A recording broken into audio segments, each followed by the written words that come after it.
Bismillah walibni warohil kudus al-ilahul wahid. Demi nama Bapa, Putra, dan Roh Kudus ketiganya yang esa. Shalom sahabat yang dikasih oleh Tuhan, berjumpa kembali dengan saya di channel ini. Terima kasih buat teman-teman yang terus mendukung perkembangan channel ini dengan cara subscribe, like, komen, dan share. Tuhan memberkati kita.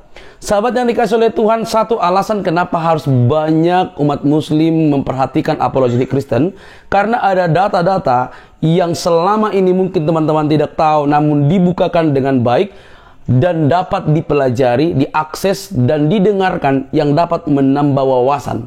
Dan saya pikir di zaman ini banyak orang dapat belajar dengan rapi dan mempercayai sesuatu dengan terbuka, dengan baik, oleh karena melihat data-data yang sudah dipaparkan. Kali ini teman-teman kita akan melihat satu video yang begitu menarik. Jangan skip, mari belajar bersama-sama. Dan saya pikir inilah kenapa ada banyak orang akhirnya berpikir untuk pindah keyakinan, karena mereka melihat fakta yang bagus. Ini dia videonya.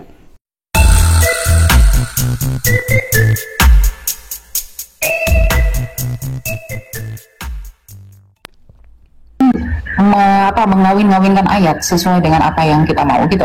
Ya. Oke, thank you Saudara Mikael. Saya mau tanya dulu nih, dari penjabaran saudara ini yang panjang lebar ini, saya mau tanya, tolong jawab ya atau tidak.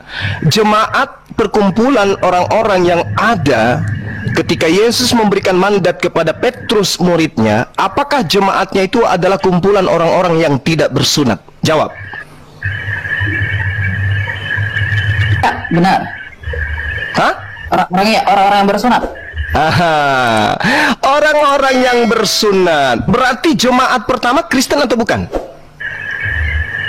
Nah ini, oke, lanjut dulu. Nanti saya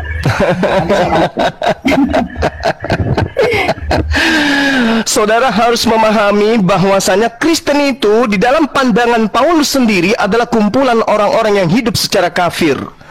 Jadi jangan Anda ngadi-ngadi mengatakan jemaat pertama, gereja yang pertama adalah Kristen. No, nonsense, bullshit. Makanya perlu belajar, bukan hanya kecepatan berbicara. Mulut dan otak itu harus sinkron, Bung.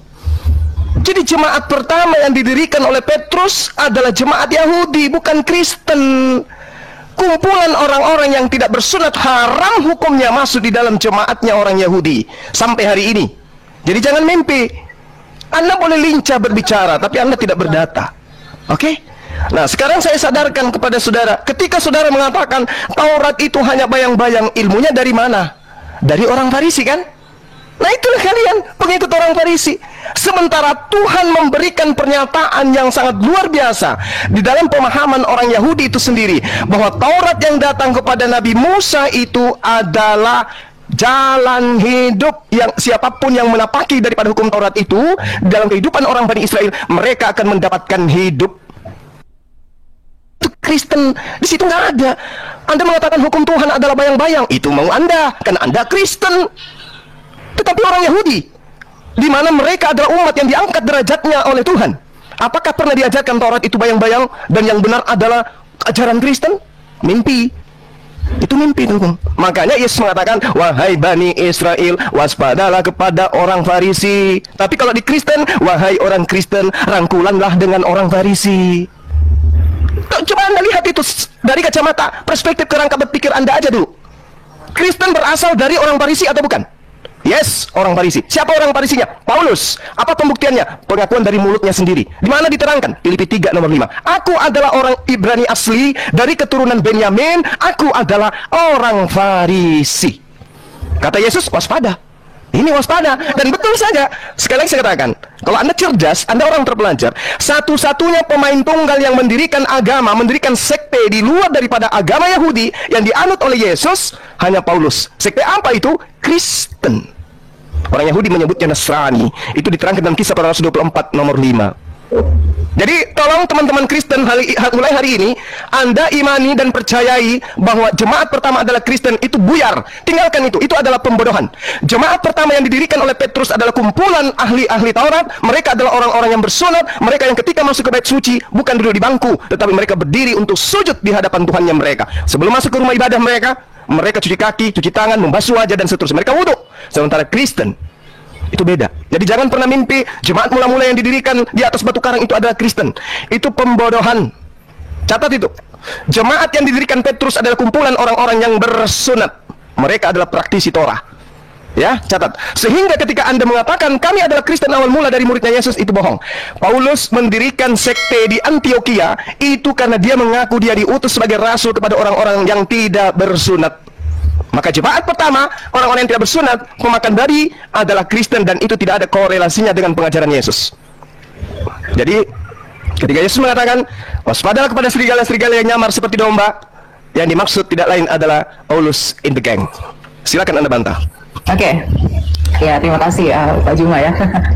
Sebenarnya saya juga mau menunjukkan bahwa seringkali Bapak Juma dalam rautan argumentasinya itu gagal sekali berpikir dengan apa yang saya sampaikan. Kemudian merujuk dari apakah orang-orang Kristen yang di jemaat yang didirikan Yesus itu bersunat? Iya, bersunat. Ketika saya bilang ya bersunat, langsung Bapak berpikir bahwa wah, argumentasi saya sudah patah karena itu. Enggak. Sebenarnya ini hanya ketidaktahuan Anda ya. Orang Yahudi yang percaya Yesus itu tetaplah harus disunat.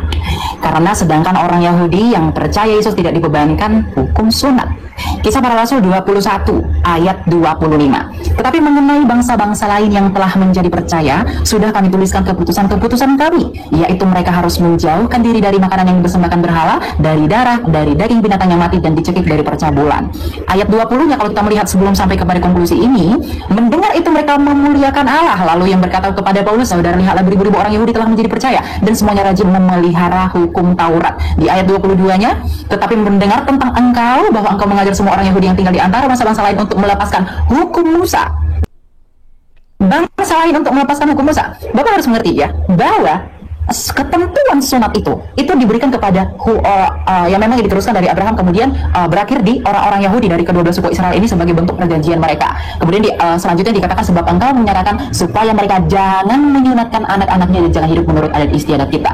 Jadi kita harus mengerti teman-teman bahwa hukum sunat ini adalah hukum yang only berlaku bagi orang-orang Yahudi. Tapi karena Yesus menyatakan pergilah jadikanlah semua bangsa muridku, baptislah mereka di dalam nama Bapa, Putra dan Roh Kudus. Artinya hukum Yahudi ini tak berlaku lagi bagi dunia ini, itu berlaku bagi mereka aja. Bagi dunia ini tidak berlaku lagi hukum sunat karena mereka sudah disunatkan melalui kematian Kristus. Inilah relevansi yang saya katakan. Saya tetap konsisten dalam argumentasi saya. Saya tidak mau gagal berpikir ya. Nah, ketika Yesus menyatakan baptislah semua orang di dalam nama Bapa, Putra, Roh Kudus, kemudian juga Paulus. Jadi Paulus ini bukan bertentangan dengan Yesus. Ini yang harus diperhatikan ya teman-teman. Paulus ini menginjil bagi dunia karena di ayat 21 dikatakan bahwa di antara bangsa-bangsa lain dan Yahudi dan bangsa-bangsa lain yang melepaskan hukum Musa. Artinya bangsa-bangsa lain itu tidak terikat dengan hukum Musa. Inilah mengapa orang Yahudi itu sangat fanatik dengan orang-orang di bangsa lain. Artinya memang hukum Israel yang sangat ketat ini, yang tadinya perlakuan hukum Taurat ini tidak berlaku lagi bagi bangsa lain. Makanya orang Kristen yang non-Yahudi itu tidak perlu disunatkan. Itu argumentasi yang pertama. Argumentasi yang kedua, mengapa orang-orang Yahudi atau pada masa ketika Yesus mendirikan jemaatnya yang adalah Petrus sang batu karang itu, mereka adalah orang-orang bersunat. Argumentasi yang pertama itu karena mereka adalah orang Yahudi. Kemudian orang yang kedua, argumentasi yang kedua agar itu tidak menjadi batu sandungan atas pemberitaan mereka. Paulus dengan jelas menegaskan bahwa Timotius itu haruslah disunat, gitu ya, karena si Timotius ini ibunya seorang Yahudi teman-teman yang telah menjadi percaya gitu, sedangkan ayahnya itu seorang Yunani ya, Yunani, sehingga menurut hukum Yahudi Timotius itu termasuk orang Yahudi. Ini jadi karena keyahudian mereka itu diwajibkan untuk bersunat gitu. Jadi orang yang di luar Yahudi, non Yahudi, tetapi Injil juga diberikan kepada mereka karena Yesus menyatakan bahwa Injil itu harus diberikan kepada seluruh dunia. Ya, maka itu tidak berlaku gitu. Karena karunia keselamatan ini diberikan bagi semua orang gitu. Jadi penafsirannya itu harus relevan, jangan dikait-kaitkan yang satu dengan yang lain dan hanya untuk mengukuhkan asumsi kita gitu. Itu prinsip hermeneutika Kristen itu jelas dalam hal ini gitu ya. Jadi sebenarnya tidak ada yang bertentangan gitu. Oke, baik. Ya. Saya ulangi dengan narasi Anda yang begitu panjang. Saya mau tanya kepada saudara, menurut Yesus Injil mana yang harus diberitakan kepada semua bangsa muridnya? Jawab. Apa yang mereka saksikan itu? Semua. Bukan Injil Lukas, Injil Markus, Matius, Yohanes, Rasul Paulus. Injil itu bukan satu establishing karena belum ada kanonisasi. Oke. Ya. Berarti dengan kata lain bukan kitab saudara. Dengan kata lain bukanlah kitab saudara yang Yesus perintahkan untuk diberitakan. Catat itu. Ya, karena memang itu belakangan dikanonkan ya. Saya Oke, sip. Anda sudah akui, bagus. Nah, sekarang gini, ketika saudara mengatakan Taurat itu tidak berlaku untuk bangsa lain lagi, emang Taurat itu pernah berlaku untuk bangsa lain? Memang nggak pernah. Taurat itu untuk Bani Yakob. Jadi Yesus mati di atas tiang salib untuk membatalkan hukum Taurat untuk Kristen, itu nggak nyambung. Yesus datang membatalkan hukum Taurat di atas tiang salib untuk Kristen, nggak nyambung. Efesus 2 nomor 15, dengan matinya Yesus, dia telah membatalkan hukum Taurat beserta segala ketetapan yang ada di dalamnya. Itu nggak nyambung itu. Kenapa Yesus Paulus mengajarkan itu? Orang Farisi ini mengajarkan itu. Kenapa? Karena target sasarannya adalah orang-orang yang tidak bersunat. Target sasarannya adalah orang-orang pemakan babi. Mohon maaf. Target sasarannya adalah penyembah-penyembah dewa. Siapa itu? Kekaisaran Romawi Yunani. Itu target sasarannya. Sehingga hukum Torah yang berat itu menurut pandangan orang Roma dan Yunani kudu harus batal dulu baru diterima oleh mereka.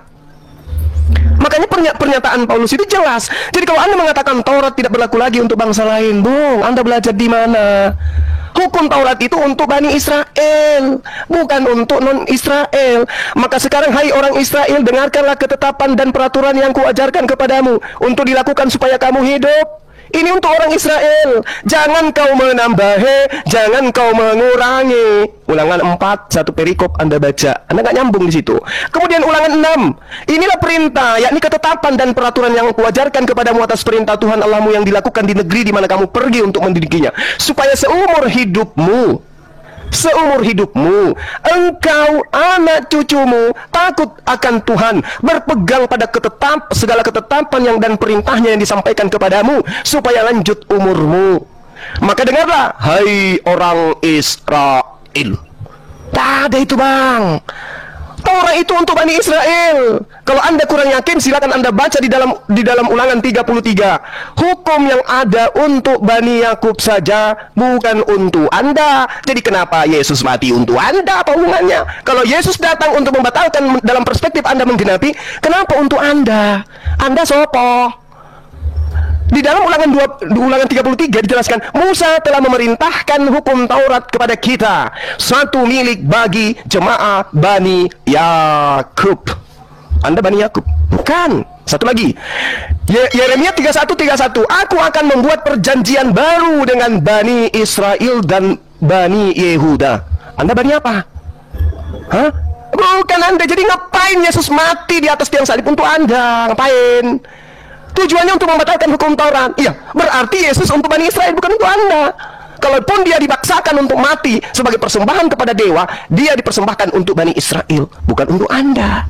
Kecuali Anda benar-benar Romawi dan Yunani yang dihadiahkan konsep Tuhan, dihadiahkan kitab, baru betul. Aku ini adalah Bani Romawi dan Yunani, pengikut Paulus yang meminjam nabi yang datang kepada Bani Israel untuk kami tuhankan. Itu baru betul. Saya jempol kalau Anda jujur di situ. Yang pertama, Anda sudah mengakui jemaat mula-mula yang didirikan oleh Petrus adalah jemaat bersunat. Berarti mereka bukan Kristen. Mereka adalah Bani Israel yang percaya Yesus utusan Tuhan, belum terkontaminasi dengan ajaran Farisi. Sedangkan yang di Antioquia murni mutlak absolut pengajaran Farisi. Muncullah Kristen penyembah manusia, dan itu Anda aminkan hari ini. Makanya saya tanya, Injil mana? Injil Lukas? Bukan. Markus? Bukan. Injil yang mana? Ya Injil Yesus. Mana Injil Yesus itu? Baca kitab Anda. Kalau Anda punya Bible, saya ajarin sekarang. Di dalam Yohanes 1 nomor 48, Yesus memanggil Filipus. Filipus, ikutlah denganku. Dia ikut denganku, wahai Filipus. Filipus disebut namanya. Ada legalitas dari Yesus untuk Filipus. Lalu kemudian di Kisah Para Rasul 8 di nomor 35, Filipus memberitakan tentang Injil Yesus. Yang diajarkan oleh Filipus adalah Injil Yesus, bukan Injil Lukas, Markus, Matius, Yohanes, bukan. Jadi kalau Anda pun memaksakan memberitakan Injil kepada seluruh makhluk, maka berita yang harus didengarkan itu adalah Injilnya Yesus yang dibawa oleh Filipus, bukan Lukas, bukan Paulus. Sadari itu kalau Anda memang benar-benar ingin selamat. Yesus punya Injil sendiri yang diberitakan muridnya Filipus, dan Filipus mendapatkan legitimasi jelas. Sementara Paulus, Lukas, Markus, pengarang Matius, pengarang Yohanes, pengarang Markus, itu tidak ada legitimasi dari dia, dari Yesus. Sementara sumber firman, bahkan kalian mengatakan firman itu adalah sang firman itu adalah Yesus. Sang firman memberikan legitimasi kepada Filipus, bukan kepada penulis Injil Anda. Jadi Injil Anda itu bukan yang harus diberitakan ke seluruh dunia. Simpan itu di peti. Cari Injil Filipusnya, beritakan kepada dunia. Disitulah yang benar. Injil Filipus masih ada sisanya. Yesus menikah dengan istrinya Maria. Silakan. Oke. Terima kasih Pak Juma. Ya, saya ini sudah cukup mendengarkan tadi ya apa yang disampaikan. Saya mau bantu yang pertama dulu. Tadi Pak Juma menyatakan berkaitan dengan Taurat itu untuk orang Yahudi. Ya, kita buka Lukas 16 ayat 16. Lukas ya. Hukum Taurat dan kitab para nabi berlaku sampai kepada zaman Yohanes. Dan sejak itu kerajaan Allah diberitakan dan setiap orang menggagahinya berebut memasukinya. Yang pertama.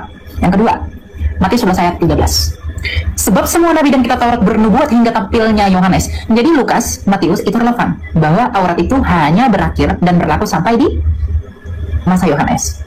Oke, jadi di sini kita bisa melihat bahwa Matius itu memberi penjelasan lebih jelas dengan menempatkan kata mereka bernubuat itu berakhir hingga tampilnya Yohanes Pembaptis tentang kesaksian kebenaran yang akan datang di dalam Kristus. Dengan demikian kita mengerti bahwa Taurat itu dan nubuat-nubuat para nabi dalam perjanjian lama berakhir pada saat tampilnya nabi terbesar yaitu Yohanes Pembaptis ya. Dengan tanda kematian Yesus di kayu salib berlaku hukum Kristus, hukum kasih. Ini saya sudah tegaskan dari awal bahwa hukum Kristus itu adalah dua hukum. Hukum Taurat itu terikat pada 613 hukum. Gitu. Jadi yang 613 itu sudah tidak berlaku lagi. Kenapa? Karena para nabi pun itu semua bersaksi dan akan bernubuat tentang dia yang akan datang. Yang di dalam Lukas yang saya bacakan tadi, berakhirnya nubuat tentang kesempurnaan yang akan datang itu telah selesai. Diakhiri di dalam masa kenabian Yohanes Pembaptis. Itu sudah selesai sampai di sana. Yang nantinya akan didatangi oleh Sang Firman itu yang menjadi manusia, di mana Sang Kristus itu sendiri Sang Firman itu yang menyatakan diri Bapa di dalam dirinya. Hal ini juga kita bisa melihat di dalam Efesus 2 ayat 15 bahwa dikatakan di sana bahwa sebab dengan matinya manusia, ia sebagai manusia maksud saya, ia telah membatalkan hukum Taurat ya dengan segala perintah dan ketentuannya untuk menciptakan keduanya menjadi satu manusia baru di dalam dirinya dan dengan itu mengadakan damai sejahtera. Jadi kalau banyak polemikus yang menuduh bahwa Paulus itu menyatakan bahwa hukum Taurat itu dibatalkan sedangkan Yesus itu menggenapi, artinya konklusinya bahwa Yesus itu dengan Paulus itu bertentangan. Tidak. Kenapa? Jelas ditegaskan oleh Lukas bahwa hukum Taurat itu berakhir mengenai pewahyuannya dan peraturannya itu sampai kepada zaman Yohanes. Itu yang pertama. Jadi ayat ini sudah membantah argumentasi dalam perspektif kekristenan ya. Maksud saya bahwa Bapak menyatakan Taurat itu akan berlaku selama-lamanya. Tidak. Ya tidak. Karena orang Yahudi, karena Lukas ini ditulis sama Lukas, dia itu orang Yahudi. Jadi kalau dia itu orang Yahudi, tidak mungkin dia punya perspektif bahwa kalau memang hukum Taurat itu berlaku sampai selama-lamanya tidak merujuk kepada nubuatan yang akan datang di dalam kesempurnaan Yesus Kristus. Mereka tidak akan menyaksikan ini. Kalau kita merujuk kepada hukum dwi-ganda saksi, kesaksian ini benar adanya. Karena Lukas juga menyatakan demikian, Matius juga menyatakan demikian, kemudian juga dikonfirmasi di Efesus. Ini jelas urgensinya. Kemudian yang kedua, mengenai Injil gitu ya. Tadi Bapak menyatakan bahwa Injil itu di Filipus. Kenapa di Filipus itu tidak diakui sedangkan di Filipus itu Yesus itu katanya menikah bla bla dan lain-lain. Kenapa kalian tidak memberitakan Injil yang dari Filipus aja? Inilah keterbatasan literasi bahwa arti kitab Injil itu adalah kabar baik. Memang saya harus mengakui ya, saudara, saya tidak mau menafikan bahwa kata Injil itu merupakan arabisasi untuk kata Yunani Evangelion gitu. Jadi artinya adalah kabar baik kalau kita buat ke seluruh Indonesia. Matius 4 ayat 23. Yesus pun keliling ke seluruh Galilea. Ia mengajar dalam rumah-rumah ibadat dan memberitakan Injil kerajaan Allah serta melenyapkan segala penyakit dan kelemahan di antara bangsa itu. Ingat ya, kita harus mengkonsentrasikan antara kondisi orang Yahudi pada saat itu dengan apa yang dilakukan Yesus. Perspektif dan juga sudut pandang orang Yahudi yang dalam hal ini adalah mereka Yahudi tentunya teman-teman, karena murid-murid Yesus itu ya orang-orang Yahudi ya. Makanya dikatakan di dalam Markus 1 maksud saya itu di mana ya? Lukas 4 ayat 43. Tetapi ia berkata kepada mereka, juga di kota-kota lain aku harus memberitakan Injil kerajaan Allah, sebab untuk itulah aku diutus. Jadi kalau Bapak Juma tadi bilang Injil itu keselamatan itu hanya bagi orang Israel, itu salah besar. Literasinya kurang itu ya. Jadi ketika kitab Injil Matius itu menuliskan Yesus memberitakan Injil, artinya Yesus itu memberitakan kabar baik. Sedangkan Injil yang diberitakan oleh para rasul ini penerusan ya. Injil yang diberitakan oleh para rasul adalah kabar baik yang sama tentang apa yang diberitakan Yesus. Meskipun memang Yesus itu selalu menekankan kepada perspektif dan budaya pada saat itu mengenai pernyataan dirinya sendiri secara implisit. Tetapi di perjanjian baru, artinya para murid yang bersaksi tentang pemberitaan Kristus itu memberikan penjelasan yang lebih clearus artinya. Jadi lebih jelas tentang siapa Kristus itu sebenarnya. Jadi Injil kerajaan Allah itu yang diberitakan Yesus Kristus itu adalah sentralitasnya berada di dalam Yesus Kristus, tetapi para rasul dan para murid menegaskan itu lagi. Hubungannya dengan apa? Dengan amanat agung Yesus Kristus bahwa Injil itu harus diberitakan ke seluruh dunia. Jadi Injil itu tidak terbatas pada apa yang ditulis murid tertentu saja Bapak Juma, tapi itu merujuk kepada kabar baik. Kabar baik itu dalam hal ini telah disampaikan Yesus bahwa kamu harus membaptis orang di dalam nama Bapa, Putra, dan Roh Kudus. Ini relevansinya dengan apa? Dengan keselamatan yang Yesus tawarkan itu, dengan mengalahkan maut, dengan kematian dan kebangkitannya di kayu salib. Jadi kabar baik di sana adalah karena ketika Yesus itu menyatakan bahwa hidup di zaman pada saat itu dia belum mati. Jadi Injil Kerajaan Allah itu yang merujuk kepada dirinya sendiri. Sedangkan ketika Yesus memberi mandat dan amanat agung baptislah mereka di dalam nama Bapa, Putra, dan Roh Kudus, dia sudah mati tapi bangkit kembali. Artinya Yesus secara implisit menyatakan kepada murid-murid, sampaikan ke dunia bahwa aku telah mati, aku telah bangkit, dan aku naik ke surga, dan baptis mereka di dalam nama Allah Tritunggal agar mereka dapat diselamatkan. Inilah yang disebut dengan kabar baik itu. Tidak bertentangan dengan apa yang Yesus ajarkan. Saya juga bingung dengan rautan argumentasi apa Anda mengkait-kaitkannya dengan Filipus, kemudian juga menuduh bahwa Yesus itu pernah menikah. Yesus itu pernah menikah tidak pernah divalidasi fakta sejarah. Tutup Alkitab, kita buka fakta sejarah, tulisan Marabin Serapion, kemudian tulisan Tacitus, kemudian juga siapa namanya satu lagi saya lupa, yang dari Roma itu. Mereka tidak pernah menyaksikan Yesus Kristus itu menikah. Bahkan Flavius Josephus itu membuktikan dan juga menuliskan dalam sejarahnya bahwa Yesus itu diakui dan dianggap orang Yahudi itu bangkit pada masa itu, dan tidak pernah menuliskan historikal tentang pernikahannya dia. Jadi Injil itu merujuk kepada kabar baik, terlepas dari bagaimana memang perspektiva dari budaya pada bangsa itu. Gitu Pak Juma ya. Terima kasih. Oke, baik ya. Jadi Paulus sendiri mengakui di dalam Galatia 1 nomor 6, aku heran bahwa kamu begitu lekas berbalik daripada dia yang oleh kasih karunia Kristus memanggil kamu dan mengikuti satu Injil yang lain. Ya. Jadi saudara harus memahami bahwa dari zaman Paulus aja, Injil-Injil itu sudah bertebaran. Banyak Injil yang kemudian ada pada masa itu. Sehingga ketika saudara mengatakan bahwasanya Injil yang Anda maksud adalah yang diberitakan kabar gembira, Paulus yang menorehkan catatannya sendiri mengatakan bahwa banyak Injil lain. Ya, banyak Injil lain yang ada pada masa itu. Bukan hanya kitab saudara yang sekarang ini mencari jalan untuk membatalkan hukum-hukum yang datang kepada Bani Israel. Saudara dengan entengnya mengatakan bahwasanya hukum Taurat itu hanya berlaku pada masa Yohanes sampai masa Yohanes. Itu maunya Anda. Ilmu Anda itu Anda dapatkan dari mana? Dari Lukas. Lukas iki sopo? Anda mengatakan Lukas ini orang Yahudi. Data Anda dari mana? Lukas aja dari namanya itu adalah nama orang Roma. Oke? Dan tidak ada catatan yang mengatakan bahwa Lukas itu orang Yahudi. Tidak. Lukas itu jelas oleh tradisi Kristen sendiri menduga dia berasal dari Antioquia, Syria, dan dia berdarah Yunani. Lalu ketika saudara mengatakan dia orang Yahudi, ilmu dari mana Anda dapatkan itu? Ya, ilmu dari mana? Lukas itu tidak dikenal oleh Yesus. Ya. Nah, lalu kemudian ketika Anda mengatakan hanya sampai kepada Yohanes, berarti Anda menyelisih pernyataan Yesus. Di dalam kitab saudara sendiri menerangkan, Yesus berkata bahwa hukum Taurat itu lebih mudah langit dan bumi lenyap daripada setitik dari hukum Taurat itu batal. Mana yang benar ini? Pengakuan Yesus atau pengakuan Lukas? Yang mana yang benar? Sementara Yesus sendiri, sabar. Yesus sendiri mengatakan demikian. Terus di dalam kitabnya orang Yahudi terkait dengan Taurat, itu dijelaskan janganlah kau menambahi, jangan kau mengurangi. Jadi jangankan batal, dikurangi aja tidak bisa. Ilmu Anda dari mana? Hanya ingin melegalkan ajaran Farisi, kemudian Anda mengatakan bahwa hukum Taurat itu berlaku hanya sampai di Yohanes saja. Berarti ada pengurangan. Sementara perintah Tuhannya jangan kau menambahi, jangan kau mengurangi. Dan sampai hari ini orang Yahudi masih ada. Sedangkan Injil yang diberitakan kemudian oleh Filipus jelas adalah Injil Yesus. Tidak pernah mengatakan Injil Lukas, Injil Markus, nggak ada. Yang diberitakan oleh Filipus ini adalah Injilnya Yesus. Injil Yesusnya mana? Tidak ada. Kenapa tidak ada? Karena sejatinya Kristen itu bukan pengikut Yesus, tapi pentuhan Yesus yang muncul pertama kali kemudian di Antioquia. Jadi ketika kemudian dikatakan hukum Taurat itu berlaku hanya sampai Yohanes, itu datanya dari siapa? Dari Lukas sendiri. Sementara Lukas juga yang mencatat, Yesus sendiri mengatakan bahwasanya lebih mudah langit dan bumi lenyap daripada setitik dari hukum Taurat itu batal. Lebih mudah. Nah, terus kenapa bisa batal? Sementara langit dan bumi itu lebih mudah hilang daripada hukum Taurat. Apa logikanya yang bisa dipakai selain daripada doktrin dan dogma? Oh, nggak berlaku lagi. Apa alasannya? Sementara Yesus mengatakan lebih mudah langit dan bumi lenyap daripada setitik dari hukum Taurat. Baik teman-teman yang dikasih oleh Tuhan, bagaimana respon teman-teman terhadap video yang barusan kita dengar dari awal hingga akhir?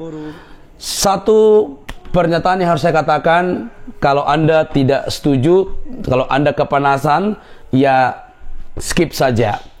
Kalau Anda tidak mau belajar, ya silakan buta selama-lamanya. Kalau Anda tidak mau dengar data-datanya, ya udah silakan dengar ustadz Anda.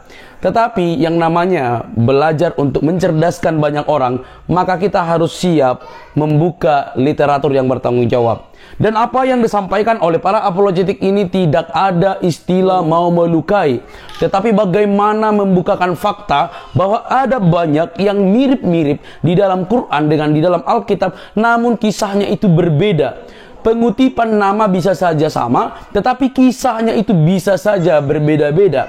Hal ini menimbulkan pro kontra atau kesalahpahaman yang selama ini begitu runcing, yang dibenturkan satu dengan yang lain. Maka kita harus dapat mendudukkan pokok masalah itu dengan baik. Kita mau percaya keyakinan kita, ya terserah. Anda mau murtad, terserah. Anda mau mualaf, terserah. Semua ada konsekuensinya.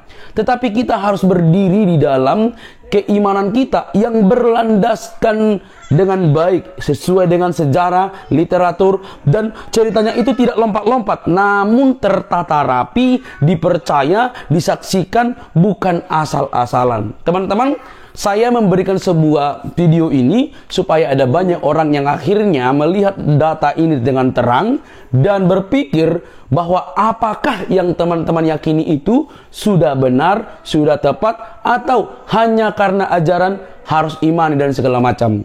Jadi kalau teman-teman kepanasan, ya berhenti saja, nggak usah baper, karena kita di zaman ini harus dapat mencerdaskan banyak orang. Teman-teman yang dikasih oleh Tuhan, bahwa Kristus memang selalu memberikan kami perintah untuk meluruskan orang-orang yang menyalahpahami kekristenan. Mungkin teman-teman melihat ada banyak persamaan antara Quran dan Alkitab, nama-nama tersebut, tetapi kami harus percaya bahwa yang detail, yang tertata itu ada di Alkitab. Teman-teman boleh membantahnya dengan literatur, jangan bantah dengan lapor-melapor. Itu namanya anak kecil, tidak dewasa, bahkan tidak siap untuk menggunakan akal sehat. Betapa pentingnya kita mencari sesuatu untuk memperkuat keimanan kita. Bantahlah data-data itu dengan data, bantahlah literatur yang dibacakan dengan literatur. Jangan dibantah dengan cara melapor, itu namanya tidak dewasa. Teman-teman, kiranya kasih Kristus mencerdaskan Anda, memberi kesempatan kepada Anda untuk menerima keselamatan yang hanya di dalam Yesus untuk semua orang, untuk dunia ini. Sampai di sini video saya. Jangan lupa untuk mendukung saya dengan cara subscribe, like, komen, dan share. Sampai ketemu di video selanjutnya. Bye-bye.